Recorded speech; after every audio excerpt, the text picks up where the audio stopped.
தித்திக்கும் தேன்தமிழ் திக்கட்டும் பரவட்டும் முத்தமிழ் தாய்க்கு என் முதற்கண் வணக்கங்கள்.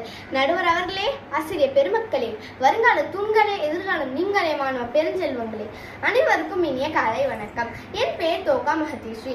நான் இன்று ஓதாமல் ஒரு நாளும் இருக்க வேண்டாம் என்ற தலைப்பில் பேச வந்துள்ளேன். தாருங்கள் தங்கள் காதுகளை. ஓதாமல் ஒரு நாளும் இருக்கக்கூடாது, அதாவது அன்றாடம் படிக்க வேண்டும். படிக்காமல் சென்ற நாள் வீணான நாளாகும். கேடல் விழுச்செல்வம் கல்வி ஒருவருக்கு மாடல்ல மற்ற பிற என்கிறார் வள்ளுவர். அதாவது உலகத்தில் உள்ள எல்லா செல்வங்களையும் விட உயர்ந்த செல்வம் என்று ஒன்று இருந்தால் அது கல்வி செல்வமே ஆகும் என்கிறார். நாம் பிறந்த நாள் தொட்டு இறக்கும் வரை கற்றுக்கொள்வதை நிறுத்தக்கூடாது. படிக்காமல் இருப்பதை விட பிறக்காமல் இருப்பதே மேல் என்கிறார் பேரறிஞர் பிளாட்டோ. கல்வியினால் உயர்ந்தவர்கள் ஏராளம். ஆகையால் தான் கல்வி உயர்ந்த விஷயமாக பார்க்கப்படுகிறது. கல்வி நாம் மனிதர்களாக பிறந்ததன் பிறவி பெயராக கல்வியே உள்ளது. அதாவது உலகத்தில் உள்ள எல்லா படைப்புகளையும் விட மனிதன் ஒரு படி உயர்ந்து நிற்க காரணம் சிந்திக்கும் திறனை கற்று அதன் வழி ஒழுகவும் அறிந்திருப்பதே எனலாம்.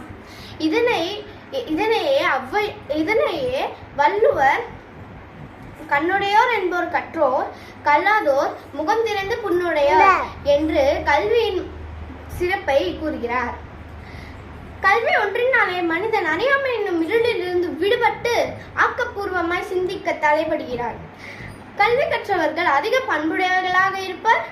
கற்றபின் அதற்கேற்ற ஓதுவர். ஆகையால் ஓதுதலும் அதற்கேற்ப உயர்ந்து வாழ்தலும் மக்கள் வாழ்வினை அழகாக்கிறது. இதனை சிறப்பிக்கையில் ஔவையார், மன்னனும் மாசற கற்றோனும் சீர்தூக்கின் மன்னனின் கற்றோன் சிறப்புடையன்.